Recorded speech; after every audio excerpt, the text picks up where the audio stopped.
इस वीडियो के माध्यम से आज हम आप लोगों को बिहार बोर्ड वर्ग 9वीं प्रश्नावली 2.4 का प्रश्न संख्या 3 से बताने वाले हैं। इनसे पिछले वीडियो में हमने प्रश्न संख्या 2 तक देख लिया। अगर आप लोग उस वीडियो को नहीं देखें तो इस वीडियो के डिस्क्रिप्शन में उस वीडियो का लिंक मिल जाएगा, वहां से आप लोग जाकर देख सकते हैं। तो देखिए प्रश्न संख्या 3 में क्या कह रहा है। प्रश्न संख्या 3 कह रहा है k का मान ज्ञात कीजिए जबकि निम्नलिखित स्थितियों में से प्रत्येक स्थिति में x - 1 px का एक गुणनखंड हो। तो चलिए इनको समझते हैं हम। तो यहाँ पर देखिए अध्याय 2 प्रश्नावली 2.4 और वर्ग है 9वीं।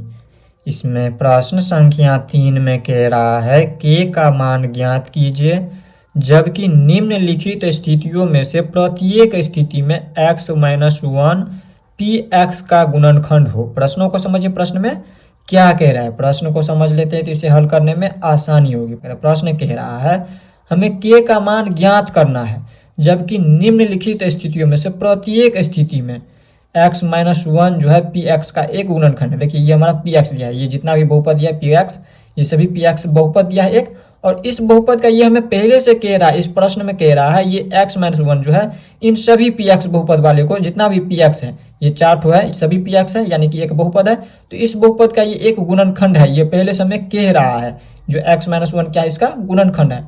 तो मैं कह रहा है जब इस बहुपद में px बराबर दिया हुआ है x की घात 2 प्लस में x प्लस में k, तो इस स्थिति में जो है ये x - 1 जो है एक इसका गुणनखंड है। तो हमें k का मान ज्ञात करना है, इस k का हमें क्या करना है, मान ज्ञात करना है। तो चलिए मान ज्ञात करना सीखते हैं इसमें। तो यहाँ पर देखिए पहला नंबर सबसे पहले देख लेते हैं बहुपद। तो पहला नंबर में क्या दिया है, बहुपद दिया है, यहाँ पर देख लीजिए, इसको हल करते हैं। यहाँ पे हल करना है हमें पहला नंबर में दिया है px बराबर, ये हमारा बहुपद दिया है x की घात 2 प्लस में x प्लस में k, और ये क्या है x - 1 जो है इन सभी बहुपदों का px का गुणनखंड है। x - 1 जो है इसका गुणनखंड है, तो इसमें हम क्या करेंगे, इसका शून्यक निकाल लेंगे। तो यहाँ पर x का मान कितना निकल जाएंगे, प्लस का 1 निकल जाएंगे, क्योंकि ये माइनस में है। तो माइनस वाले जब बराबर के उन साइड जाएंगे तो ये प्लस में हो जाएंगे, तो x का मान निकल जाएंगे। तो इसके बाद क्या करेंगे, हम x के स्थान पे यहाँ पे 1 रखेंगे, तब इसका जा करके k का मान निकलेगा। तो यहाँ पर देखिए p और x के स्थान पे रखना है 1 बराबर में x के स्थान पे रखना है 1 और इनके ऊपर घात है 2 प्लस का चिन्ह, x के स्थान पे रखना है 1 और प्लस में है k, हमें k का मान निकालना है। अब इसके बाद क्या करेंगे इसमें, तो यहाँ पर देखिए 1 की घात 2 मतलब हो गया 1 गुने 1, तो 1 को 1 से गुना करेंगे तो 1 ही प्राप्त होंगे। प्लस का चिन्ह है, प्लस का चिन्ह लगाइए, फिर 1 है यहाँ पर 1 लगा देंगे, प्लस में k। अब इसमें हम क्या करेंगे इसमें, तो यहाँ पर देखिए हमें पता है p, यहाँ पर देखिए p1 बराबर क्या है, 0 हो जाएंगे, क्योंकि यहाँ पर देखिए p1 ये पहले से कह दे रहा है, यहाँ पर कह रहा है x - 1 जो है इस px का बहुपद का गुणनखंड है। जब गुणनखंड है इसका मतलब है p1 बराबर 0 है, p1 बराबर 0 है, तो यहाँ पर देखिए 0 इस तरह से लिख देंगे। इसमें अगर हम 0 लगाते हैं, इसको हम इस तरह से भी तो लिख सकते हैं, पहले तो हम इस तरह से लिख देते हैं इनको 1 प्लस में k बराबर 0, इस तरह से हम लगा सकते हैं इनको। तो यहाँ पर देखिए 1 को हम 1 से जोड़ेंगे तो यहाँ पर हो जाएंगे 2 और प्लस में है k, तो प्लस में k बराबर में 0। तो यहाँ पर हम देखिए इसमें क्या कर सकते हैं, हमें k का मान निकालना है, तो k को वैसे ही रहने देंगे, और जब 2 को ऊपर ले जाएंगे, 2 को क्या करेंगे, बराबर के उन साइड ले जाएंगे, तो ये देखिए चिन्ह इसका क्या हो जाएगा, बदल जाएगा। ये प्लस का 2 है तो माइनस में 2 हो जाएंगे, ये माइनस में 2, यही k का मान इसका निकल चुका है। तो पहला नंबर का हल इस तरह से हमने कर दिया। अब इसी तरह से यहाँ पे है दूसरा नंबर को भी इसी तरह से हल कर लेते हैं। देखिए दूसरा नंबर में हमारा बहुपद क्या दिया है, बहुपद दिया है px बराबर 2x की घात 2 प्लस kx प्लस रूट में 2 दिया, इस तरह से दिया है। और इसमें हमें पता है x - 1 बराबर 0, तो x बराबर निकल के 1, ये सभी के लिए, ये हमें पहले से कह दिया है, जो ये जो है इसका गुणनखंड है इस px का। हमें k का मान निकालना है, इसलिए हमने यहाँ पर क्या किया, x का मान निकाल करके, और इसमें जब मान डालेंगे तो k का मान निकल जाएंगे। तो यहाँ पर देखिए p और x के स्थान पर रखना है 1 बराबर में, देखिए 2 है तो लिख लीजिए 2, x के स्थान पर रखना है 1 और इनके ऊपर घात है 2, तो 2 प्लस, और k को वैसे ही रहने देंगे, k का मान हमें निकालना है, और x के स्थान पर रखना है 1 प्लस, और रूट में हो जाएंगे 2। अब इसके बाद हम क्या करेंगे, इसको हल करेंगे तो कैसे, तो देखिए 1 की घात 2 है तो 1 गुने 1 1 ही प्राप्त होगा, और फिर इसको कोष्ठ जब बाहर करेंगे तो 1 को 2 से गुना करेंगे तो 2 हो जाएंगे, प्लस का चिन्ह। के को हम 1 से गुना करेंगे तो के ही प्राप्त होंगे, और इसके बाद देखिए प्लस में रूट का 2। अब इसके बाद क्या करना है, हमें के का मान निकालना है। तो देखिए के का जब मान निकालना है तो इसको हम बराबर कर देते हैं शून्य के, यहाँ पर या का चिन्ह लगा दीजिए पीछे, और इनको हम शून्य के बराबर कर दे रहे हैं यहाँ पर, क्योंकि हमें पता है P1 बराबर शून्य होंगे, तभी तो ये गुणनखंड होगा x-1। अब हम इसमें क्या करेंगे, तो देखिए हमें के का मान निकालना है। जब के का मान निकालना है तो के को वैसे ही रहने देंगे, और बराबर में इसको हम देखिए उनको ऊपर ले जाएंगे। ये जो 2 दिया है और ये √2 को, इन दोनों को ऊपर ले जाइए। जब ऊपर ले जाएंगे तो यहाँ पर देखिए ये क्या है 2, ये 2 अभी क्या है प्लस में है, जब ऊपर ले जाएंगे तो ये माइनस में हो जाएंगे, चिन्ह बदल जाएंगे। ये भी प्लस में है तो ऊपर जाएंगे तो माइनस में √2। यहाँ चाहे आप तो यहाँ पर के का मान देखिए, ये हमारा के का मान निकल गया, इसको चाहे तो यहीं से छोड़ दीजिए या फिर एक स्टेप और आगे बढ़ा सकते हैं। यहाँ पर के बराबर क्या कर सकते हैं, इसमें देखिए जब माइनस कॉमन ले लेंगे, दोनों में माइनस है तो माइनस जब हम कॉमन ले लेंगे तो ये प्लस में हो जाएंगे। ये माइनस कॉमन ले लिए तो ये प्लस में हो गया, तो यहाँ देखिए माइनस हमने कॉमन लिया है तो ये भी प्लस में हो जाएंगे √2।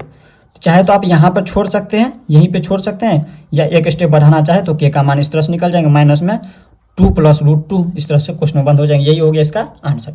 अब इसी तरह से यहाँ पे है तीसरा नंबर, अब देख लीजिए तीसरा नंबर। तो देखिए तीसरा नंबर इसी तरह से इसको भी हल कर लीजिए। इसमें भी क्या करेंगे, हमें पता है यहाँ पर x-1 है, यहाँ पे क्या है x-1, तो इसको हमें x का मान निकालना है। तो x-1 बराबर 0 कर दिए तो x का मान निकल जाएंगे प्लस में 1, और इसी x का मान इसमें डालेंगे तो हमें k का मान निकलेंगे।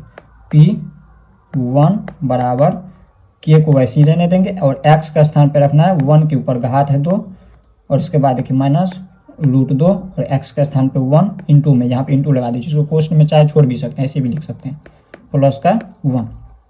इनको हल कीजिए। अब कैसे हल करना है, तो देखिए के है, यहाँ पर देखिए के है तो के लिख दीजिए, और 1 की घात यहाँ पर देखिए 2 है। तो जब हम यहाँ पर देखिए पहले तो कोष्ठ वाले को हल करते हैं तो डायरेक्ट हम इसलिए के लिखते हैं क्योंकि यहाँ पर देखिए 1 की घात 2 का मतलब है 1 गुने 1, तो यहाँ पर 1 को 1 से गुना करेंगे तो 1 ही प्राप्त होगा, और 1 को जब के से गुना करेंगे तो 1 के होगा। तो 1 को हम लिखते नहीं है, इसलिए हमने डायरेक्ट लिख दिया है के। और उसके बाद क्या लिखना है, माइनस का चिन्ह है तो माइनस का चिन्ह लगाए, √2 को हम 1 से गुना करेंगे तो √2 ही प्राप्त होंगे, और प्लस में है के।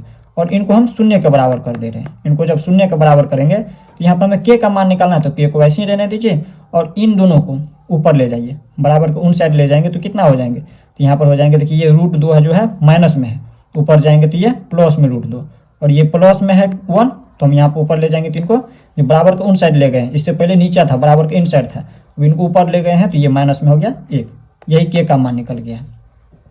अब इसी तरह से यहाँ पर देखिए 4 नंबर जो कि लास्ट है प्रश्न संख्या 3 का। तो यहाँ पर देखिए x बराबर हमें पता है, x बराबर कितना है 1 है, इसका हम मान निकाल करके देख चुके हैं। तो यहाँ पर देखिए p और x का स्थान पर रखना है 1, तो यहाँ पर देखिए k है तो k लगा दीजिए, और x के स्थान पर कितना रखना है 1, और इनको पर घात है 2 तो घात 2 माइनस का चिन्ह, 3 है तो 3 लगा दीजिए, और x का स्थान पर रखना है 1 प्लस में, और यहाँ पर देखिए k है तो k को वैसे ही रहने देंगे।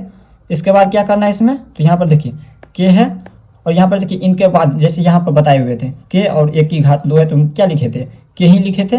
देखिए 1 की घात 2 मतलब 1 को 1 से गुना करेंगे तो 1 ही प्राप्त होगा, और 1 को जब k से गुना करेंगे तो 1 k लिखते हैं, तो उसको हम k को 1 को लिखते नहीं, इसलिए हम डायरेक्ट लिख दिया k।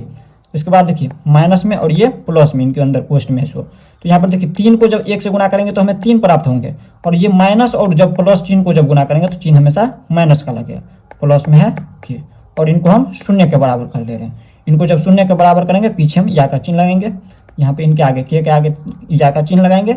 अब इसके बाद हम क्या लिखेंगे, यहाँ पर बराबर के चिन्ह, यहाँ पर देखिए के बराबर, के को वैसे ही छोड़ दिए हैं, और यहाँ पर देखिए इनको हम बराबर को उन साइड ले जाएंगे। जब इनको बराबर को उन साइड ले जाएंगे तो कितना हो जाएंगे, देखिए ये माइनस में है, माइनस में 3 है, और यहाँ पर देखिए इन दोनों को, यहाँ पर देखिए ये जो के है और यहाँ पर भी के है, तो यहाँ पर हो जाएंगे 2 के, यहाँ पर कितना हो जाएंगे 2 के, और ये माइनस में 3 ऊपर जाएंगे तो ये प्लस में हो जाएंगे 3। तो हमें के का मान निकालना है, तो यहाँ पर 2 को क्या करेंगे ऊपर लेके जाएंगे, जब ऊपर ले जाएंगे तो यहाँ पर देखिए ये भी गुना में है, के गुना में है तो ऊपर जाएंगे तो ये भाग में हो जाएंगे, तो यहाँ पे हो गया 3/2। इस तरह से हमने प्रश्न संख्या 3 को भी देख लिया। नेक्स्ट वीडियो में हम लोग इनसे आगे देखने वाले हैं। ज़्यादा वीडियो आप लोग लंबा देखना नहीं चाहते, इसलिए हमने यहाँ पर प्रश्न संख्या 3 को ही यहाँ पे लास्ट कर दिया है।